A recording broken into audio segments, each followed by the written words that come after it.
Pasca viral temuan ulat dan belatung di porsi makanan bergizi gratis untuk siswa SD, pemerintah Kabupaten Bangkalan, Jawa Timur segera mengevaluasi pihak dapur atau SPPG, baik yang bermasalah maupun tidak. Sementara sejumlah orang tua penerima manfaat menyatakan mendukung MBG dilanjutkan, namun dengan pengawasan yang lebih ketat. Karut-marut program MBG seolah tidak ada akhirnya. Belum usai kekhawatiran publik atas terus naiknya jumlah pelajar keracunan MBG yang mencapai ribuan orang di berbagai daerah, aspek pengelolaan bahan makanan bergizi gratis juga tak henti menuai sorotan. Yang terbaru, temuan ulat dan belatung di SDN Bumi Anyar 1 Kecamatan Tanjung Bumi, Bangkalan, Madura. Kasus bahkan terjadi 2 kali dalam sepekan. Beruntung, hingga 2 hari pasca insiden yang viral, tidak ada siswa penerima manfaat yang mengeluh sakit atau mengalami gangguan kesehatan. Hari ini alhamdulillah tidak terjadi apa-apa, aman. Sementara diperiksa oleh teman-teman, betul-betul aman. Secara keseluruhan selama 1 bulan lebih menerima makan bergizi gratis sejak pertengahan Agustus 2025. Penyaluran MBG di SDN Bumi Anyar 1 menurut sang kepala sekolah nyaris tidak bermasalah. Namun, Suprayitno berharap ke depan ada perbaikan pengawasan dan pelibatan sekolah. Yang saya harapkan bahwa sekolah diberi suatu kejelasan bahwa sekolah ini lebih luas, bukan hanya menerima, mengembalikan cuma sebatas itu. Jadi saya berharap ada pertemuan dengan dapur atau SPPG, itu kita harus bagaimana enaknya. Kalau ada teman seperti ini kan enak nantinya. Pihak SPPG JK Resto Bumi Anyar yang menyuplai menu MBG yang ditemukan berulat di SDN Bumi Anyar 1 tidak bersedia memberi keterangan saat dimintai tim CNN Indonesia. Namun menurut Bupati Bangkalan, masalah ini sudah menjadi perhatian dan ditindaklanjuti Satgas MBG Kabupaten Bangkalan. Temuan sudah diproses untuk dijadikan bahan evaluasi dan perbaikan ke depan.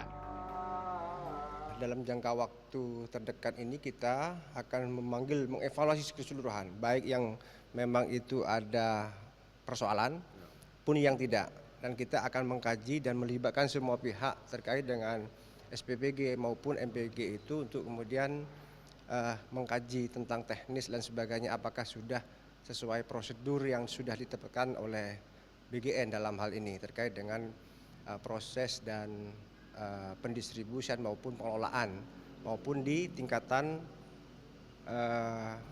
dapurnya.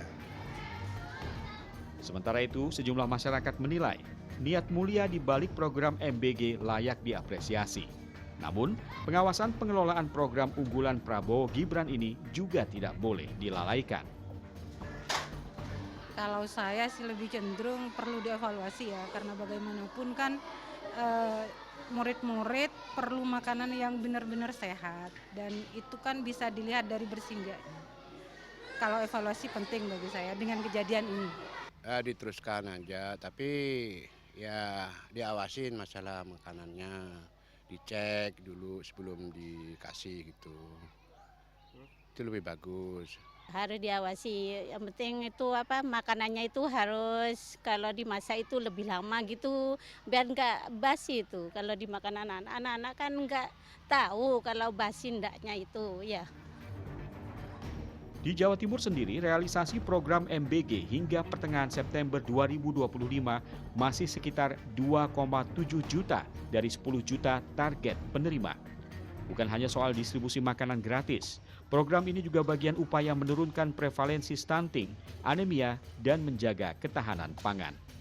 Namun, jika tanpa disertai pengawasan standar baku mutu yang ketat, bukan tidak mungkin malah jadi potensi bencana kemanusiaan yang lebih besar. Ya, insiden temuan ulat dan belatung pada porsi makanan bergizi gratis di SDN Bumi Anyar 1 Kecamatan Tanjung Bumi, Bangkalan, Madura ini menjadi alarm pengingat kesekian kalinya terhadap pelaksanaan program MBG di tanah air. Beruntung, dari 140 porsi MBG yang disediakan di sekolah ini belum sampai dikonsumsi siswa saat itu.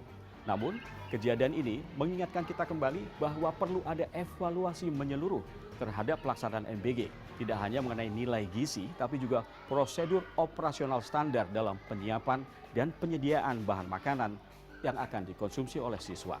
Alan Maulana, Aga Dipa, Bangkalan, Madura.